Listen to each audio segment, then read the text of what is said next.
Well, hello, friends. Mark Holmes here, and as always, thank you guys for watching, commenting, subscribing, and being part of the Joe Boo Sports Report. Without you guys, this literally does not work. My thoughts and prayers with my man Derek. Derek is the guy from Megabytes who helped me figure out all of this stuff to be able to increase our capabilities of things, the outdoor studio and everything else by letting me know what kind of computer I needed to do and software and things like that, and helping me to build my website. He's lost to COVID a real important person in his life and stuff. So my thoughts and prayers are with him as well as his family, and also my friend Ellen, who one of their best friends, about my age, has just died from COVID as well. This thing's no joke, and I know a lot of you have been fortunate that it hasn't touched you, and I'm happy for you. That's great, but it has touched a lot of people, and just be careful. Just please, just be careful. So I don't know about you, but yesterday was where things turned for me. And looking at the team, and now truly beginning to question from Jerry Jones to the ball boy. I know we've got a lot of injuries on this team, and that the team, you lose your quarterback, that's a definite. We've been through that in 2015 when we lost Tony Romo and won one game without him. That was it, one game. And currently, we're pretty much about there right now. The thing that gives me pause about all this and questions it a little bit more is this. I want you to think about something right now. I want you to think about where we were in the offseason. End of the year, we got rid of Jason Garrett. We looked at our team that was 8-8, right? We looked at it and said, we got a pretty good offensive line. We got, we paid Zeke Elliott. We got a great running back. We got a quarterback. We got a great wide receiver core. We got the best group of young linebackers, and it was just an off year that we should come back and do well. That us changing coaches will end up making us a better team. You had a lot of pieces to work with going forward. Now, we've lost a lot of those people to injury. I get that. But I look at two other teams that were in the same boat as us. They let go of their coach and started over just like us. They ended up having virtual reality OTAs. They weren't able to work with their players. And I'm talking about the Giants and the Washington football team. But for the Washington football team, they had all kinds of controversy. They lost their name. They had literally the concept that the owner might be forced to sell the team. You had a coach who ended up getting chemotherapy, Ron Rivera, having to start all over with a quarterback who was in his second year, Haskins, that just didn't do it. He brought in his kind of quarterback, Kyle Allen. He gets injured. And then you go to a guy who's literally was on one leg. But the amazing thing is that team, having the same handicaps that we had going to this year, with lesser talent on their third quarterback, all of a sudden is playing well. I'm not saying they're a great team yet, but they were in the same boat. This is apples to oranges. If anything, the Cowboys had more talent going into the season. We ended up keeping our offensive coordinator. Okay. I look at the New York stinking Giants. The Giants, who have had bad draft after bad draft, guys that just didn't pan out. They ended up getting rid of Odell Beckham and leaving dead money behind. Their GM, doesn't know his head from his ass. A team that's been a top 5 drafting team for the last 3 years. a team that didn't have much talent, a team that last week didn't have their starting quarterback, Danny Dollar Store, who wasn't exactly breaking records. They get a journeyman quarterback, Colt McCoy, that ends up winning in Seattle. Now, if you looked at these teams and said, well, all three of them have new coaches, so don't expect a lot. I get that because you're trying to change things. But somehow, the Giants losing their running back, Barkley, early in the season, the Giants losing their quarterback the week before you play Seattle, goes on a 3-game win streak, beats Seattle on the road, finds ways to win, shows signs of life. So when you look at it from the standpoint of those two teams, one of those two teams will probably win the division, in which case it'll be harder for them next year. But you've got to say that they're trending up, that they look like, okay, we got something we can work with here. Maybe through the draft, we can add a few more pieces and we'll continue this ride going up.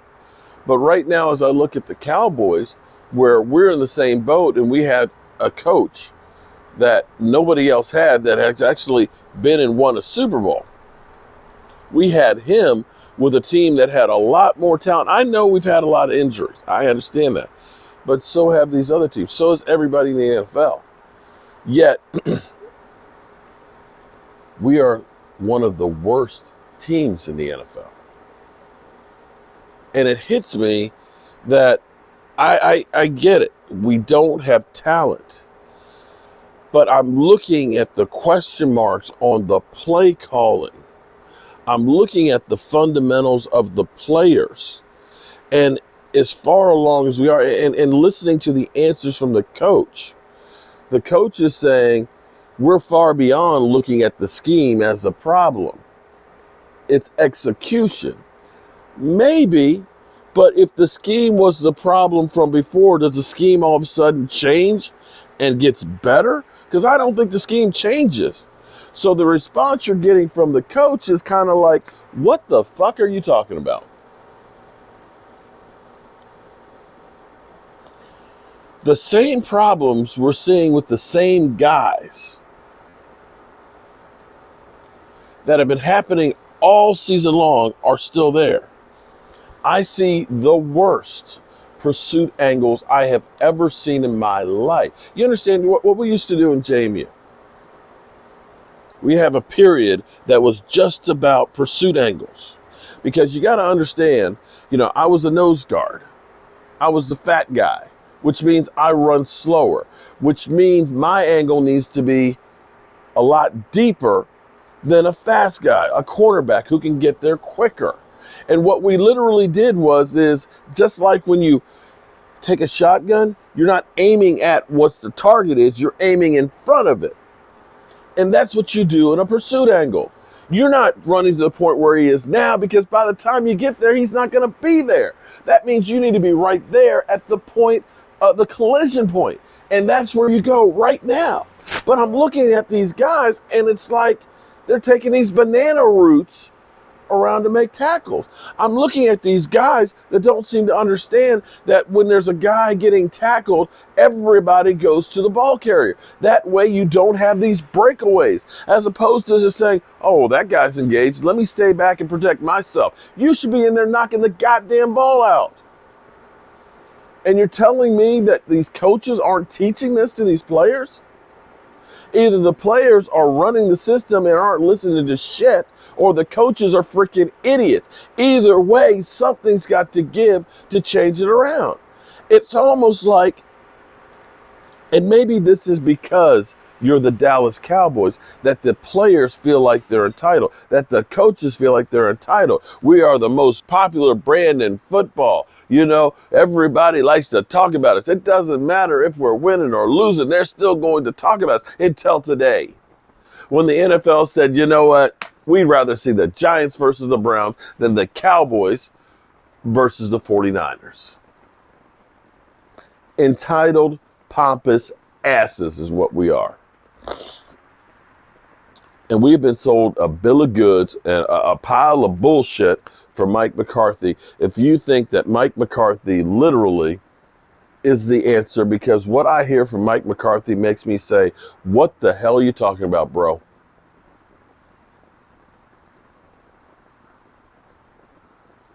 What the hell are you talking about? Because what you're teaching or what you're coaching or what you're preaching isn't reaching the players. It's just not.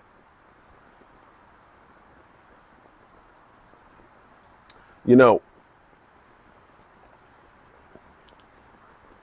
we all make mistakes. And as my wife always says, you need to own your shit. People forgive. But more times than not, it's the cover up of the bullshit that gets you in trouble.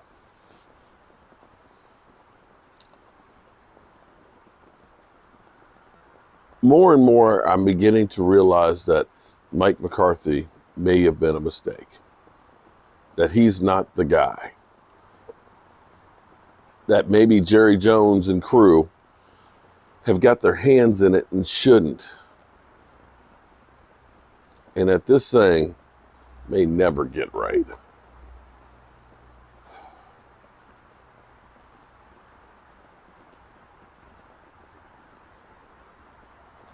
We've got all these draft picks.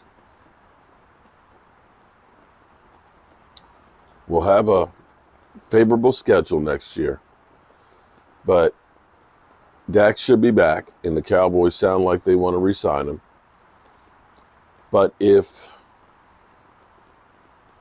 we don't have somebody who the players believe in, that will inspire them, that will motivate them and get them to the point where they're ready to run through a brick wall for them, it doesn't matter who you bring in. And I realize I'm kind of putting all these pieces together. It's kind of like breadcrumbs that I'm leaving. And after a while, some of the stuff starts to come, you start to get clarity of it. And as I think back to being out here, a few days ago, I was talking about how it's funny that it seems like we have so many players and coaches and things that leave here and go on to be great. Think about Sean Payton. Sean Payton was here. Sean Payton was here, our offensive coordinator. Look what he's done with New Orleans. Eberflus, he was a defensive coach here. Look what he's doing with the Colts. Mike Zimmer, he was here. He got Minnesota to an NFC championship with no-name quarterbacks. You look at players from Marcellus Bennett or Anthony Hitchens and even Brandon Carr, who instantly was better in Baltimore than he was here, or Morris Claiborne, got a ring now. You see players that we look at and say, these guys aren't worth a damn. Jeff Heath. But they go to other places and all of a sudden, they're decent players. And it's because the Cowboys don't develop players. They don't. They don't get the most out of guys. Guys go to other places. Cole Beasley. We laughed when Cole Beasley first went to Buffalo and said, here it's about football. We've heard that so many times that guys that leave Dallas and they say it's different where they go, that it's really about football.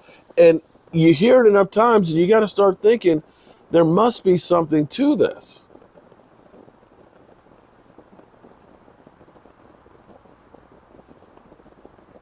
I'm tired of looking forward to next year especially when we're still on to this year. Shit's got to change. Shit has got to change. All right. I've bellyached. I've moaned. I've groaned. I've yelled. I've cussed. I've been ugly. I've thrown people under the bus today. It's time for me to carry my old dead ass to bed.